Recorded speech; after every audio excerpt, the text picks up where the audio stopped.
नमस्कार दोस्तों, India hot topics में आप सभी का स्वागत है। तो चलिए शुरू करते हैं आज की न्यूज़ बुलेटिन। बिजनेस से रिलेटेड न्यूज़ की बात करें तो एमसीएक्स पर सोने चांदी में हुआ मुनाफा वसूली। एमसीएक्स पर बुधवार को सोने और चांदी में तेज गिरावट आ गई।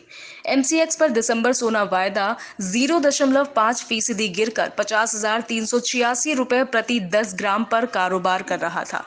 3 दिनों में ये दूसरी गिरावट है। एमसीएक्स पर चांदी वायदा 2% लुढ़क कर 81,267 प्रति किलोग्राम पर आ गई। रिलायंस रिटेल में 3,667 करोड़ निवेश करेगी जनरल अटलांटिक।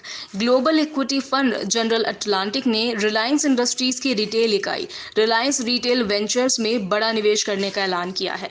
आरआईएल से मिली जानकारी के मुताबिक जनरल अटलांटिक ने 3,675 करोड़ में रिलायंस रिटेल में 0.84% हिस्सेदारी खरीदी। राजनीतिक बुलेटिन की बात करें तो प्रियंका गांधी ने योगी का इस्तीफा मांगा। मायावती बोली, सुप्रीम कोर्ट संज्ञान ले। हाथरस गैंगरेप कांड को लेकर पूरे देश में गुस्सा पनप रहा है। पहले पुलिस की ओर से लापरवाही बरती गई, फिर जब मौत हो गई तो पुलिस ने हाथरस पहुंचकर आधी रात को जबरन अंतिम संस्कार कर दिया। अब पुलिस के इसी रवैये पर विपक्ष आग बबूला है।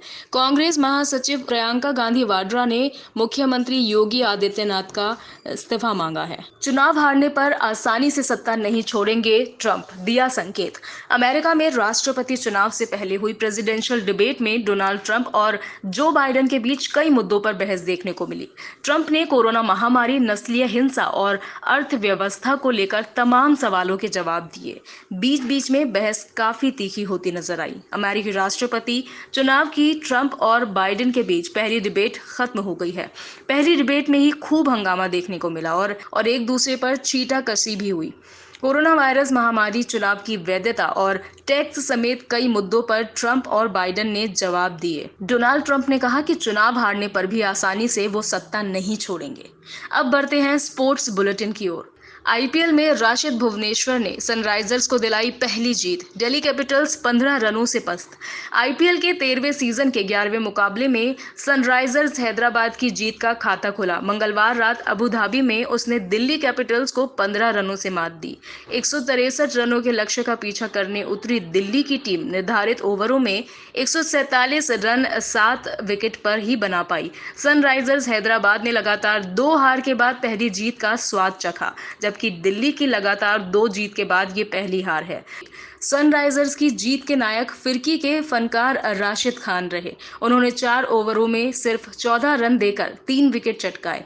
भुवनेश्वर कुमार ने 4 ओवरों में 25 रन देकर 2 विकेट निकाले। इसके अलावा खलील अहमद और टी नटराजन ने एक सफलता अर्जित की। आज फिर दिखेगा तेवतिया का तेवर। राजस्थान और केकेआर में होगी भिड़ंत। आईपीएल के 13वें सीजन के 12वें मुकाबले में बुधवार को राजस्थान रॉयल्स का सामना कोलकाता नाइट राइडर्स से होगा। कोलकाता को अगर अपना अभियान पटरी पर बनाए रखना है तो उसे बेहतरीन फॉर्म में चल रहे राजस्थान रॉयल्स के खिलाफ सर्वश्रेष्ठ खेल दिखाना होगा। दुबई इंटरनेशनल स्टेडियम में ये मुकाबला शाम 7:30 बजे से खेला जाएगा। रॉयल्स को शुरू से छुपा रुस्तम माना जा रहा था और उसने टूर्नामेंट की शुरुआत में ही अपना ये लक्ष्य जग जाहिर कर दिया। पिछले मैच में उसने किंग्स 11 पंजाब के खिलाफ 224 रनों के रिकॉर्ड लक्ष्य को हासिल किया था। क्राइम बुलेटिन की बात करें तो हाथरस गैंगरेप कांड में सीएम योगी ने बनाई एसआईटी, पूरे मामले की करेगी छानबीन। हाथरस की बेटी के साथ पहले तो हैवानों की दरिंदगी और फिर पुलिस वालों की अमानवीयता से पूरे देश में आक्रोश है। कल देर रात लड़की का अंतिम संस्कार कर दिया गया। अब हाथरस केस में जांच के लिए एसआईटी का गठन हो गया है। सीएम योगी आदित्यनाथ के आदेश के बाद गृह सचिव भगवान स्वरूप की अध्यक्षता में 3 सदस्यीय एसआईटी टीम मामले की जांच करेगी। Next news. सुशांत केस में सामने आई बड़ी लापरवाही। विसरा का नहीं हुआ था drugs test. Sushant Singh Rajput case में मुंबई फोरेंसिक लैब की बड़ी लापरवाही सामने आई है। सुशांत के विसरा का ड्रग टेस्ट नहीं हुआ था और मुंबई फोरेंसिक लैब ने पता ही नहीं किया कि सुशांत को ड्रग्स दिया था या नहीं। परिवार ने आरोप लगाया है कि हो सकता है कि सुशांत को जबरदस्ती ड्रग्स दिया गया हो।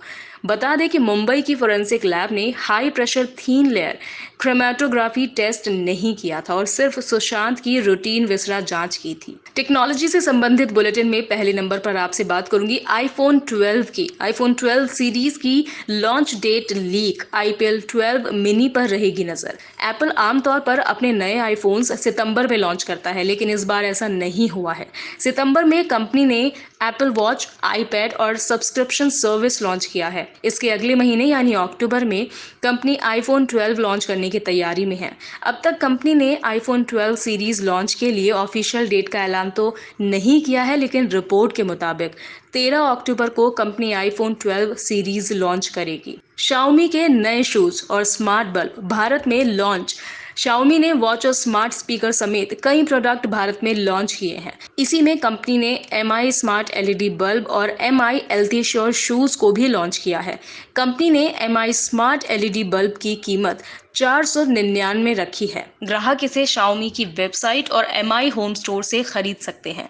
इसकी बिक्री शुरू कर दी गई है। वहीं MI Healthy Sure शूज की कीमत 1499 रुपए रखी गई है। कोरोना से रिलेटेड बात करें तो देश भर में कोरोना का कुल आंकड़ा पहुंचा 62 लाख के पार। दर्ज हुए 80,000 से अधिक मामले। इसी के साथ ही पिछले 24 घंटे में लगभग कोरोना के 80,472 मामले दर्ज हुए हैं। पिछले 24 घंटे में मरने वालों की संख्या 1179 के पार बताई जा रही है।